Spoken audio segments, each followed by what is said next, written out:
مساء الخير مشاهدينا، اهلا بكم وحلقه جديده وكلام جريء. في 21 فبراير 2012 تم الانتخاب او استفتاء على رئيس توافقي لدوله اليمن وهو عبد ربه منصور هادي، حسبما نصت المبادره الخارجيه التي دعمت من تقريبا معظم كل القوى السياسيه اليمنيه. طبعا بهذه المبادره أنهت نظام علي عبد الله صالح بعد احتجاجات شعبية دامت سنة وأسقط هذا النظام، ولكن السؤال اللي بيطرح نفسه الآن، هل بعد وجود هذا الرئيس التوافقي هل بالفعل بدأت مرحلة جديدة شعبية ديمقراطية جديدة يعيشها أبناء وأهالي اليمن، أم هي استمرارا لعبد الله صالح، خاصة أن هذا الرئيس التوافقي كان يعمل نائبا لرئيس علي عبد الله صالح لمدة 17 عام. عموما الحقيقة اللي احنا نتوقف النهاردة عند ماذا يمر به أهالي اليمن الآن من انشقاقات، اختلافات، توافقات. هل بالفعل هذه المرحلة بتعد مرحلة أساسية وهامة؟ هل بالفعل انتهت الثورة أو بالرئيس التوافقي أجهدت الثورة أم لم تستكمل بعد وما زالت الثورة مستمرة؟ وبنلتقي الآن مع ضيفنا الكريم اللي مشرفنا في الفضائية المصرية، وهو السيد صلاح مسلم باتيس، عضو قيادة المجلس الوطني باليمن وخطيب ساحة التغيير ورئيس المجلس الثوري في حضرموت. اهلا بحضرتك وشرفتنا والحمد لله على السلامه. اهلا وسهلا. في البدايه طبعا بيشغلنا طبعا دوله اليمن، هي دوله قريبه من الدوله المصريه وهي احدى دول الثورات ربيع العربي. نحب نتكلم على بالفعل هل وجود رئيس توافقي بيعد مرحله او بدايه مرحله جديده لليمن ام هي استمرارا لمرحله او النظام السابق؟ بسم الله الرحمن الرحيم. حقيقة في البداية أشكر للفضائية المصرية الأولى هذه الاستضافة الكريمة، وليس بغريب على مصر وشعبها ونخبها أن تدعم أي قطر عربي أو إسلامي، فمصر دائما بلد العروبة وبلد الإسلام، وهي قائدة الأمة إن شاء الله عز وجل في الماضي والمستقبل إن شاء الله. وبخصوص ما يتعلق بالسؤال، ونحن في ثورتنا المباركة ثورة الشباب الشعبية السلمية في اليمن بكل مكوناتها وفي كل محافظات اليمن الحبيب، نحن في ثورة مستمرون. وما جاء من توافقات أو تسويات سياسية نحن أعلنا في الساحات والميادين منذ أول يوم أن هذه التسويات السياسية لا تعنينا كثوار، فليذهب من يريد أن ينجز أو يرى أن هذه التسويات وهذه المبادرات تنجز لنا شيئا من أهداف الثورة فليذهب، ثم نرى بعد ذلك. نحن مرابطون في الساحات، مستمرون في الاعتصامات، في الفعاليات، في الفعل والتصعيد الثوري والزخم الثوري مستمر في كل المحافظات. إذا رأينا من هذه التسويات ما يحقق هدفا من أهداف الثورة قبلناه، ومن هذه الأهداف وما جاءت به هذه المبادرة إسقاط علي عبد الله صالح، وأصبح في عداد الماضي، بل أصبح الرئيس المخلوع، بدلا من أن كان فخامة الرئيس أصبح الآن الرئيس المخلوع وليس حتى السابق، لأنه لم يتنازل من تلقاء نفسه.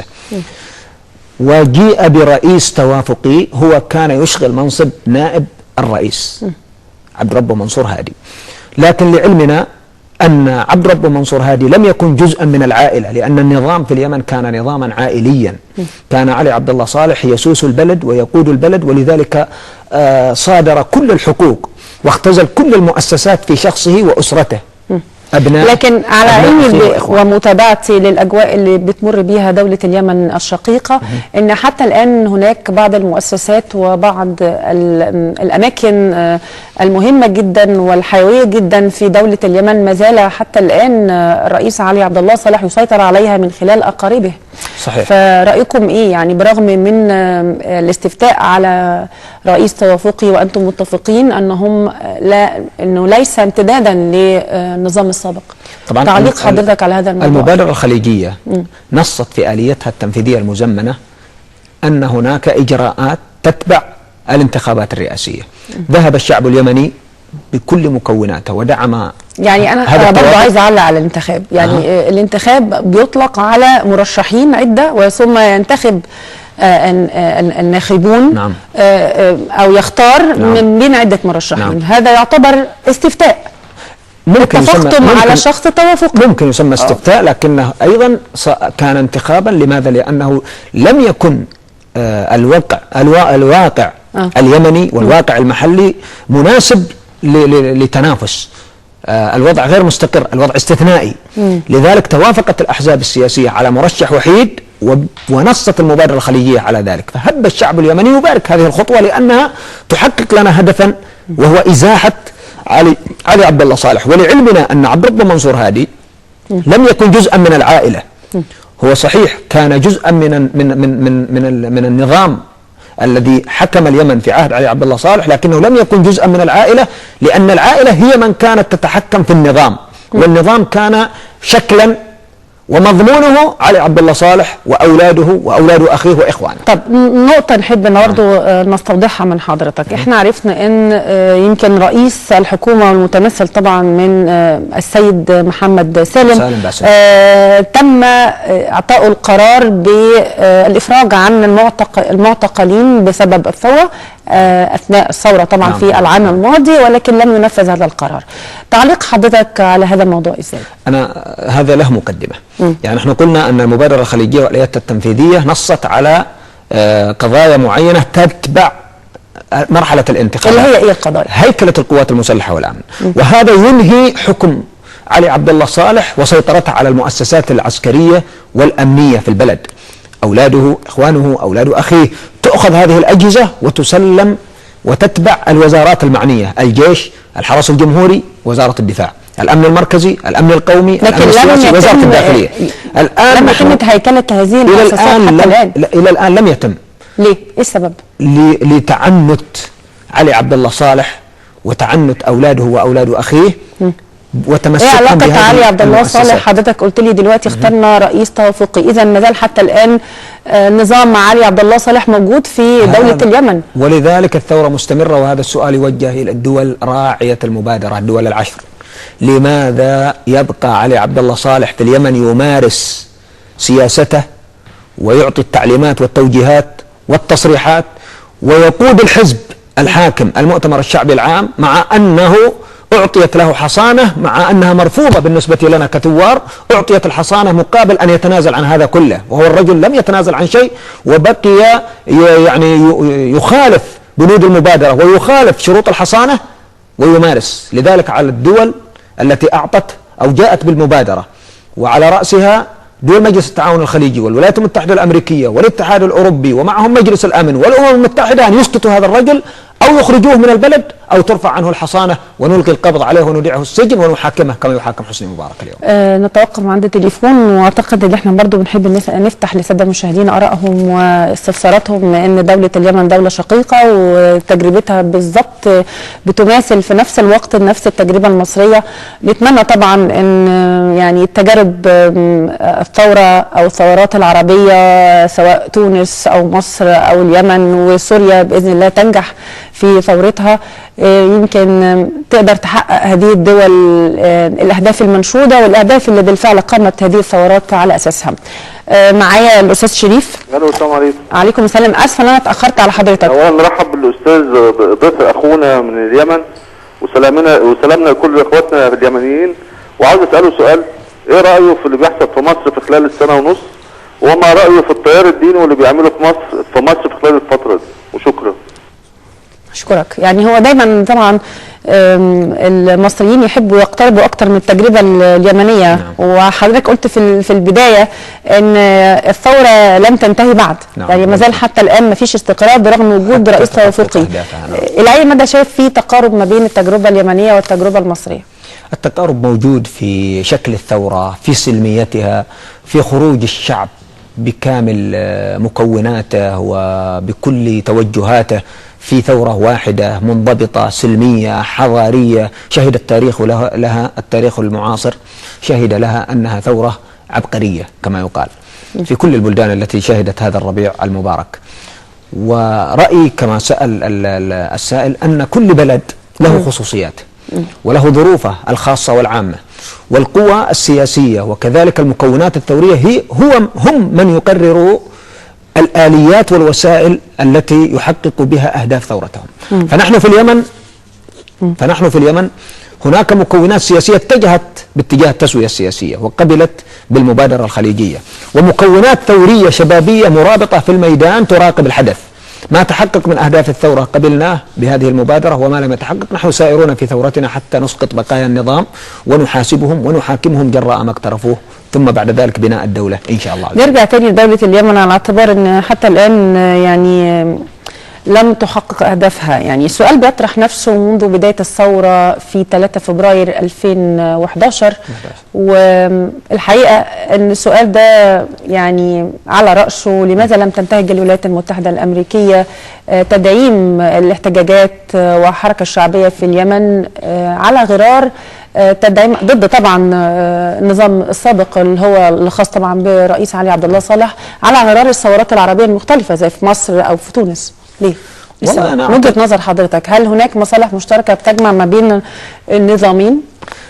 الولايات المتحدة الأمريكية الأصل أن تبحث عن مصالحها مع الشعب وليس مع النظام، ولكن هي لم تبحث عن مصالحها والنظام يزول. الشعب يبقى والنظام يزول، وهذا ما أثبتته هذه الثورات. فعلى الإدارة الأمريكية وليس الشعب الأمريكي. الشعب الأمريكي يجب أن يضغط على إدارته وعلى حكوماته المتعاقبة أن تجد لها وسائل جديدة في التعامل مع الشعوب وليس مع الأنظمة. لا، خلينا نقترب أكثر من المصالح المشتركة ما بين الولايات المتحدة الأمريكية كإدارة وما بين الحكومة المصالح المتمثلة طبعا في نظام علي عبد الله صالح. يعني حتى أيام الثورة كان هناك بعض تبادل الزيارات وضحت جدا، ويمكن كانت يعني إلى حد ما كانت بتنتقد لعلاقة الولايات المتحدة الأمريكية والإدارة الأمريكية بالرئيس السابق علي عبد الله صالح. أعطاهم كلمني على المصالح المشتركة اللي ممكن تدعم هذا النظام. أعطاهم البر والبحر والجو مفتوح لأمريكا، تضرب متى ما شاءت وكيف ما شاءت ومن شاءت، تضرب بطائرات بدون طيار. ولذلك أنا أرسل رسالة. هل وجود تنظيم القاعدة الآن وإعلانه سيطرته على بعض المناطق في الجنوب التابعة لمحافظة أبين، هل تعتقد أن يعني الجزئية دي هي اللي بتخص أمريكا في الأول والأخير؟ التدخل المباشر الأمريكي بضرب أي مواطن يمني كان أو أي موقع على أرض اليمن كان بطائرات بدون طيار، التدخل السافر والانتهاك للسيادة الوطنية والانتهاك للأجواء اليمنية، هذا في حد ذاته لا يوقف هذه الجماعات بل يذكيها ويقويها، لأنها تجد تعاطف من قبل الشباب الذي المغشوش والمخدوع بأن هذه جماعات تجاهد. يعني لذلك الأصل أن تتوقف أمريكا عن هذا التدخل، وتتولى الحكومة ويتولى الرئيس الجديد آليات ووسائل وطرق للتعامل مع هذه الجماعات. تكليف العلماء بالحوار في الأولويات دلوقتي أنك تنادي بتوقف أمريكا عن نهجها تجاه هذه الحكومة والتدخل في شؤون البلاد، ولكن احنا دلوقتي أمام ثورة شعبية قامت ويمكن ضحى بها كثير من شباب اليمنيين في السنة اللي فاتت. فأنا حابة أتكلم على دور الثوار. حضرتك قلت لغاية دلوقتي حتى الآن أنتم موجودين في الساحات ومعترضين على ما يحدث الآن بالنسبة للحكومة أو إدارة البلاد في هذه الفترة. احنا بنتكلم عن مناشدة من مجلس الثورة للولايات المتحدة الأمريكية أنها تمتنع عن التدخل في شؤون بلادكم، لكن احنا بنتكلم على دور بقى مجلس الثورة الآن من الشباب الذين ما زالوا حتى الآن موجودون في الساحات. نحن قلت ايه دورهم علشان يعلنوا عن يعني رفضهم لهذا التدخل السافر بالنسبة للدولة؟ رفعنا أكثر من خطاب وأعلنا أكثر من شعار بتوقف الولايات المتحدة عن التدخل المباشر، والرئيس الجديد عبد الرب منصور هادي الرئيس الحالي لليمن الذي أعطاه الشعب اليمني ثقته، بل وشباب الثورة كانوا في مقدمة الذين ذهبوا إلى الصناديق في يوم 21 من فبراير لإعطائه الثقة بأن يكون رجل المرحلة في الفترة الانتقالية السنتين هذه، وهو الرئيس التوافقي. وهذه كانت خطوة ممتازة أن تتوافق القوى السياسية على شخص واحد ورجل واحد ليقود هذه المرحلة الانتقالية، وكذلك حكومة الوفاق الوطني. هذا نحن نعتبر أن هذا هدف من أهداف الثورة تحقق. وحكومة الوفاق الوطني 34 وزير، 34 حقيبة وزارية، 17 حقيبة وزارية معنا مع الثوار يعني من المجلس الوطني، و17 حقيبة وزارية من الحزب الحاكم. يرأسهم الأستاذ محمد سالم باسندو الذي هو رئيس المجلس الوطني لقوى الثورة السلمية. إذن هذه يعني أهداف عظيمة، وهذه كذلك مكاسب.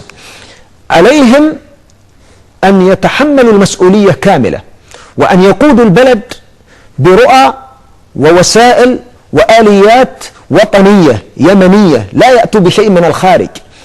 يستفيدوا نعم من التجارب، لكن لا يسمحوا لأحد بالتدخل المباشر حتى لا يحدثوا فتنة في البلد مرة أخرى.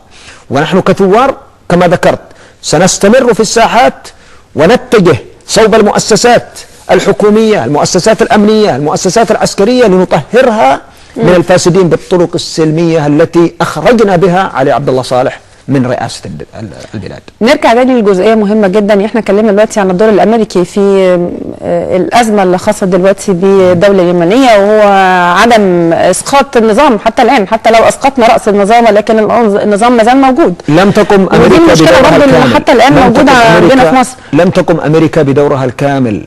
لو أن أمريكا قامت بدورها الكامل الإنساني والأخلاقي الذي يجب عليها كما دعمت هذا النظام ل33 سنة، نريدها أن تدعم الشعب اليمني في ثورته وحقه في أن يعيش بحرية وكرامة ولو ب10% مما دعمت به علي عبد الله صالح. كونت له جيش 60 لواء اسمها الحرس الجمهوري بيده ويد أولاده، موزع في المناطق. لولا ثورة القبائل التي حاصرت هذه الألوية لارتكب علي عبد الله صالح جريمة في حق الوطن بدعم أمريكي. جزء مهم جدا نحب نتكلم عنه، على اعتبار ان يعني دولة اليمن ليها طبيعة خاصة بتختلف تماما عن الدول العربية، وهو وجود حوالي اكثر من 100 قبيلة. وفي انقسامات واحتجاجات واختلافات في الرؤى والطلبات. يعني احنا شفنا الفترة اللي فاتت برغم من اختيار رئيس توافقي اجمع عليه الشعب واختاروا اليمن على حساب حتى اهدافهم كثورة، هناك برضو يعني هناك اشتباكات، هناك بعض الاختلافات والانشقاقات ما بين الجنوب والشمال. الشمال بيسيطر عليه الحوثيون ومدعومون طبعا جزء من الشمال، والجنوب جزء منه قاعده وجزء منه اخر الحراك الجنوبي. الى اي مدى انت شايف الشأن الداخلي ممكن يساهم بشكل او باخر في عدم استقرار الحاله برغم وجود رئيس توافق؟ بالعكس، انا اقول ان هذه امور طبيعيه جدا، وقد تنبأ بها علي عبد الله صالح منذ بدايه الثوره، انه اذا لم اكن رئيس لليمن فإن اليمن سيتفكك، وسيعلن الحوثيون دولة إمامية، ويعلن الحراكيون دولة جنوبية، تعلن القاعدة دولة لأنصار الشريعة. هذه كلها قد ذكرها وليست بغريبة علينا ولا على العالم كله، بل أصبحت مكشوفة وأصبحت مفضوحة ومعروفة أمام الناس جميعا. القبيلة اليمنية والشعب اليمني أثبت ثقافة ووعي منقطع النظير. الشعب اليمني شعب مسلح ومعروف عند الجميع، ويمتلك السلاح، تمتلك القبيلة السلاح بأعداد هائلة وبكميات هائلة، ومع ذلك لم يستخدم بشكل سلبي، ولم يستخدم حتى ضد من قتلوا الثوار من أبناء القبائل وهم سلميين في الساحات، وضربوهم في الرؤوس والصدور وفي الأعناق وقتلوهم أمام أهلهم. ومع ذلك التزمت القبيلة خط ومبدأ السلمية، لعلمها أن هذه الاستفزازات وهذه المحاولات إنما محاولات من النظام الهالك لجرها إلى مربع الصراع والعنف ودائرة العنف والعنف المضاد، حتى تتفجر البلد براكين ونار تحرق الأخضر واليابس، ويكون بذلك علي عبد الله صالح قد حقق ما يريد علي وعلى أعدائي كما يقال. لكن القبيلة وصلت من الوعي، والشعب اليمني بمكوناته وصل من الوعي المتقدم أنه قادر مثل ما اجتاز المرحلة السابقة يجتاز المرحلة القادمة إن شاء الله. وما يحدث في الجنوب من حراك جنوبي سلمي، نحن نقدر أي حراك سلمي، ونقدر أي مطالبة بأي حق من الحقوق دون سقف ودون خطوط حمراء، ولكن بالطرق السلمية التي يحترم فيها الرأي والرأي الآخر دون حمل السلاح أو الاعتداء. فما يحدث من أن هناك جماعات في الحراك الجنوبي حملت السلاح أو تريد أن تحمل السلاح أو أن هناك جماعات اعتدت على الثوار المرابطين في الساحات، هذا ينبغي من قادة الحراك الجنوبي أن تكون لهم مواقف واضحة علنية، وأن يتبرؤوا من هؤلاء حتى لا يشوهوا صورة الحراك ويسقطوه، كما سقط دعاة الانفصال في 94 عندما حملوا السلاح واعتدوا على الوحدة اليمنية، مع أن الشعب في الجنوب هو من وقف ضدهم في 94. اليوم هذه القيادات مختلفة فيما بينها، متصارعة في رؤاها وأفكارها، منهم من اتجه صوب إيران، ومنهم من اتجه صوب بريطانيا، ومنهم من عنده أيديولوجياته وأفكارها الخاصة، منهم من يقول الجنوب العربي، ومنهم من يقول جمهورية اليمن. إذا هناك تدخلات خارجية سواء تدعيم إيران أو تدعيم بريطانيا أو الولايات المتحدة الأمريكية. إذا أنتم يعني بصدد ممكن مشكلة ممكن تتفاقم ما بين القبائل وبعضها واتجاهات القوى السياسية المختلفة، وكله بيتصارع حول الحكم. يعني إلى أي مدى ممكن مجلس الثورة كشباب وهو بيضم أكثر من جهة، مكونات الثورة مكوناته كثيرة تضم كل فئات وفصائل المجتمع اليمني، إزاي يقدر يقف ويتصدى يعني إزاء كل هذه المحاولات اللي ممكن تشارك في تفتيت دولة اليمن؟ هذه كلها مخاطر ومهددات كانت متوقعة، بل كنا متوقعين أكثر منها. 33 سنة من الحكم العائلي الاستبدادي الظالم الجائر على بلد فقير كاليمن، فقير في نظامه وليس فقير في موارده. الموارد في اليمن موارد يعني تؤهل اليمن لأن يكون في مقدمة بلدان العالم إن شاء الله، وهذا ما سيكون بإذن الله عز وجل. بكل اليمن فيه الثروات وفيه الخيرات وفيه التنوع المناخي والتنوع البيئي والتنوع الجغرافي، بلد يعني فيه من الخيرات ما الله عز وجل قال بلدة طيبة ورب غفور، والنبي صلى الله عليه وسلم بشر به بأنه بلد المدد وليس بلد الشحاتين أو النشالين كما جعل منه علي عبد الله صالح. أصبح اليمني يستحي أن يقدم جوازه في أي دولة من الدول. لكن أبشر اليوم الشعب اليمني وأبشر كل اليمنيين في كل أنحاء العالم أنها ستعود لهم كرامتهم وعزتهم، وليرفعوا رؤوسهم بيمنيتهم وبوطنيتهم وبانتمائهم لهذا البلد المبارك. أنا أؤكد على سؤالك وأقول أننا كمكونات ثورية دورنا كان بأن دعونا هذه المكونات كلها وبمن له أي مطالب وظلم من هذا النظام في الشمال أو الجنوب أو جنوب الجنوب أو شمال الشمال أو الشرق أو الغرب، بأن يأتي في مؤتمر الحوار الوطني القادم إن شاء الله عز وجل ويضع ما عنده على الطاولة.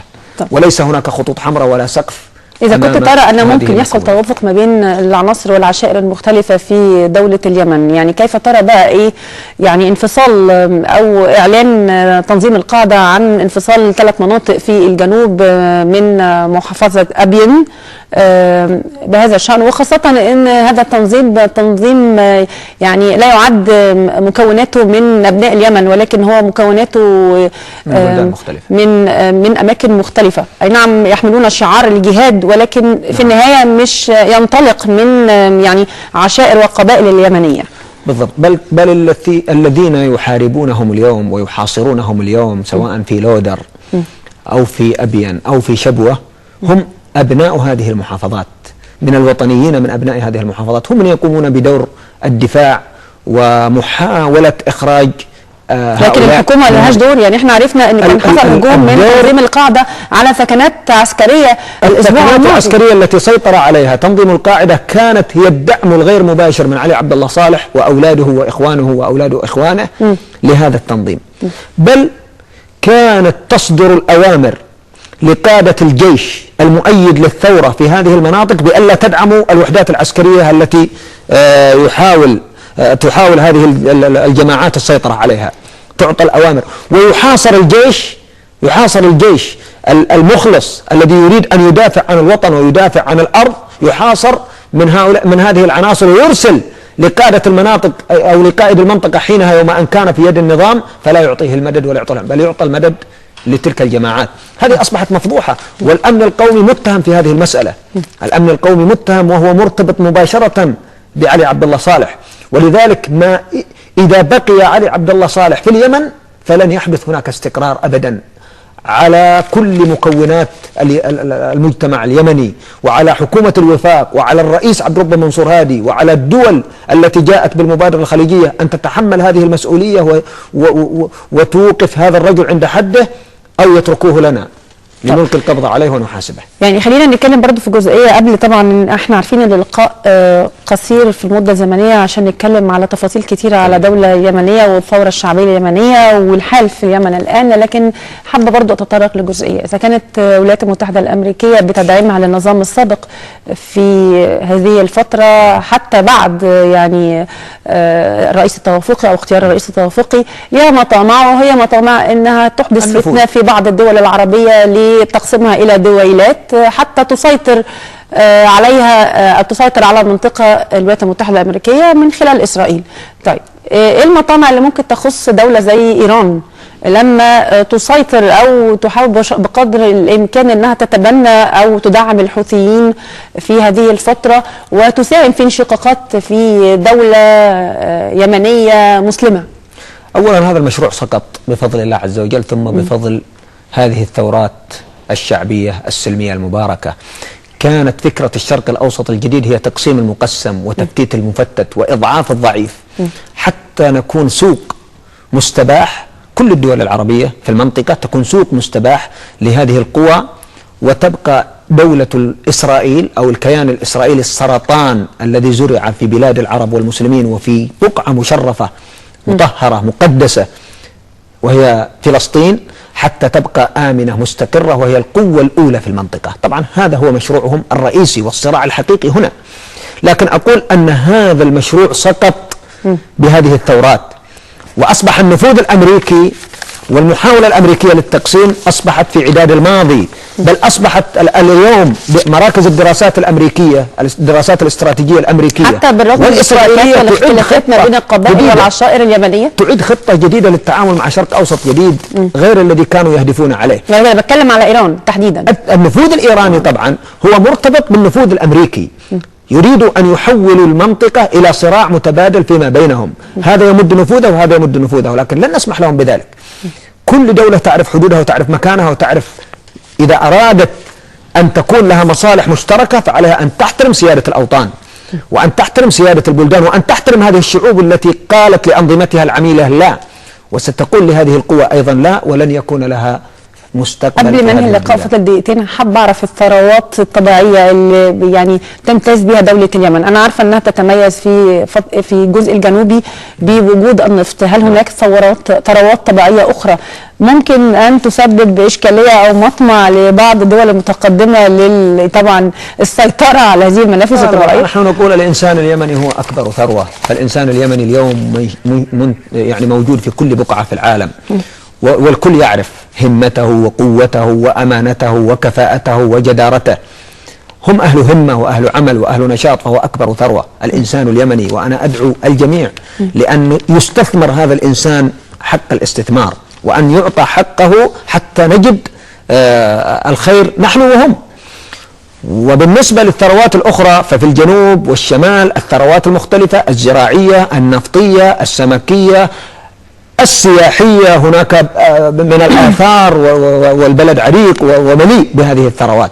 لذلك المستقبل مشرق إن شاء الله عز وجل، ونحن على استعداد لأن نربط جسور تعاون مع مصر، مع البلاد العربية والإسلامية، مع الشرق والغرب، ولكن باحترام متبادل وحق متبادل كذلك إن شاء الله. أنا بشكر السيد صلاح مسلم باتيس على وجوده معنا النهارده، وهو عضو قيادة المجلس الوطني باليمن وخطيب ساحة التغيير ورئيس المجلس الثوري في حضرموت. أحد خطباء ساحة التغيير، هناك خطباء كثير. نعم، اهلا بحضرتك مرة ثانية وشرفتنا في مصر، واكيد مزيد من اللقاءات علشان نتعرف اكتر واكتر على دولة اليمن اللي بالفعل اهلها حققوا ثورة سلمية من خلال طبعا شعبها ومن خلال ابنائها الشباب، باذن الله يحقق لهم النصر في مسيرتهم وتتحرر اليمن من النظام السابق، برغم ان في رئيس توافقي اجمعوا عليه. بشكر كل الساده المشاهدين، غدا اسره جديده وكلام جريء.